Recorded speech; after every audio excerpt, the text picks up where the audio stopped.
Hey, how's it going, everybody? Welcome back. Hope you're all having a great start to your new year. Last night I made one of my favorite dishes utilizing some of the greens growing out in my garden, and I got to thinking I really need to share this with you guys because it's quick, easy, low cost, and it's very nutritious, and that's what it's all about. Building our health, that is true wealth.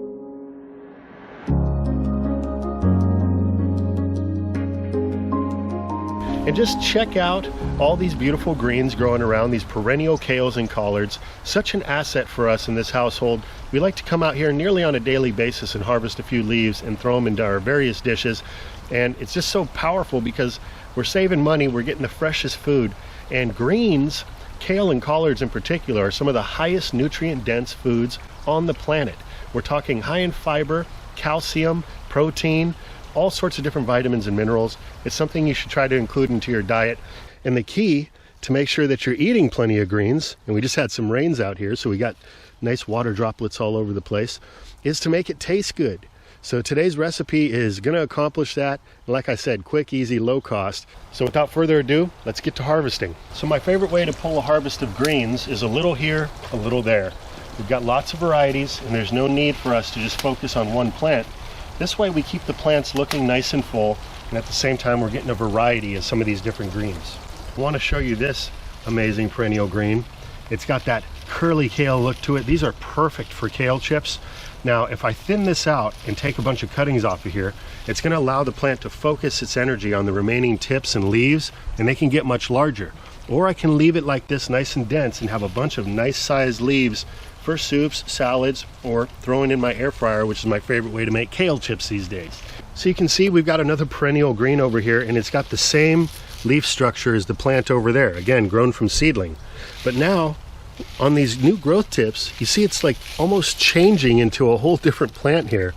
It no longer has that curly appearance, but it's looking more like a purple tree collard. So it's very interesting. I've never seen this in my garden up until now. So literally we've got a dual kale collard tree here. There's two types of leaves growing on one tree. Super interesting. I can't wait to experiment with this a little bit more, take some cuttings, gather even some more seeds from it. But I have high expectations for this 2-in-1. Let me grab one of these purple leaves.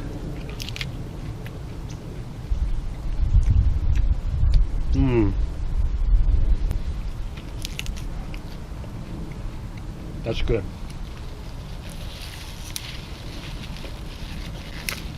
Have a couple of those. This one's really interesting because I actually put a canopy over this area, and still without access to direct sunlight, it does get a little sunlight coming in from the side. It's just taken off. And the leaves here are nice and large. And over here we just have some traditional purple tree collards. Now you can see where it gets its name. It goes from green to a deep purple.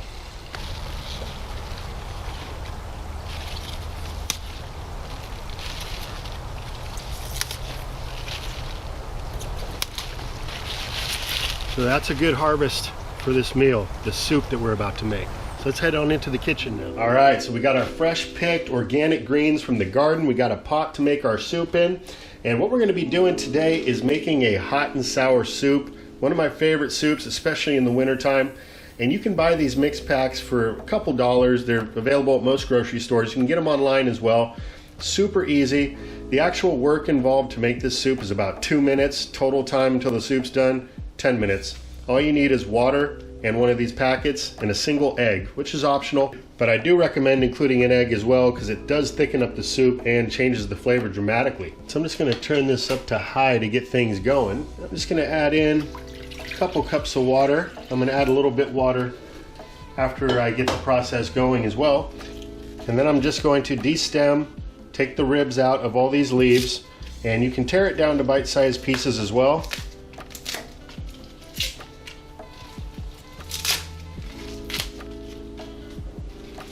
And you can definitely include the stems of the leaves into your soup as well. You can just chop them up or break them up. They're very good. I'm not going to put all the stems in just because I don't want too much fiber in the soup. And I did examine the leaves, make sure there was no bird droppings or anything on them, so I'm just skipping washing them. We're going to be pretty much boiling this anyway, so anything that may have remained on there is going to get sanitized. So that was easy, took about a minute. We're just going to throw the lid on now and allow this to steam about 5 to 7 minutes. We just want to cook those greens about halfway through. Alright, so we've allowed that to steam for a few minutes.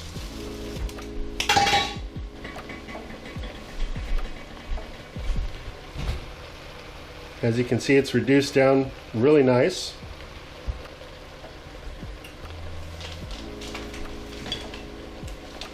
Now, I'm going to take a bowl, and you can do this before you start your greens as well. But what we're going to do is dissolve this soup mix in some cold water before adding it in to our soup with the hot water. Otherwise, it's going to clump up. So you want to do this first. And we'll just stir this up.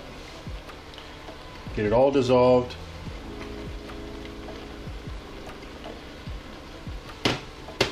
Now I do this so often that I really don't follow the measurements of water. I just kind of go by eye, but you can definitely follow what's on the packet. A lot of this water has been lost now through the steaming, so I'm going to add some more in.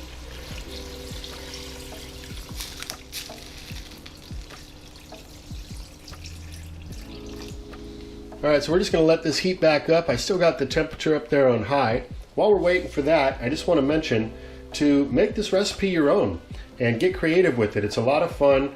The greens really do work well, and they absorb a lot of the flavor of the soup, so you don't have to add anything else, just a soup packet. But some other vegetables and things I like to add in are bamboo shoots, those little mini corns, water chestnuts, mushrooms, all a lot of fun. We're just doing it simple and quick today with the greens. Very satisfying meal just like this. Alright, so we're heated back up, the water's boiling again, and we're going to add in the soup base here.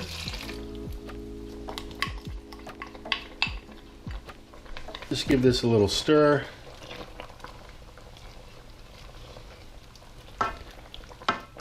Get all that flavor infused into the greens.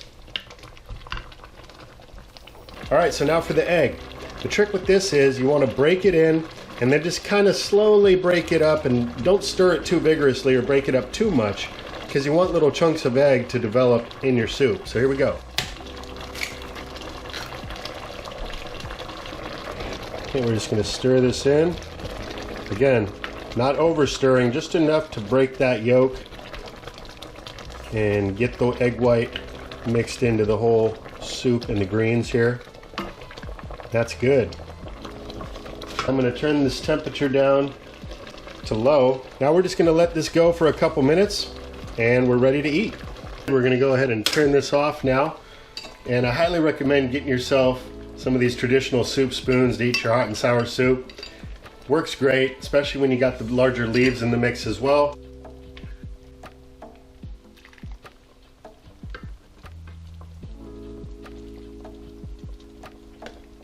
And there it is. Hot and sour soup, just like you would get at the restaurant, except much healthier with the greens. So there you have it, my friend. This dish really hits the spot, especially in the winter time. Adding the greens in there just takes it to the next level. I really hope you give it a try. If and when you do, be sure to come back to this video, let us know how it was.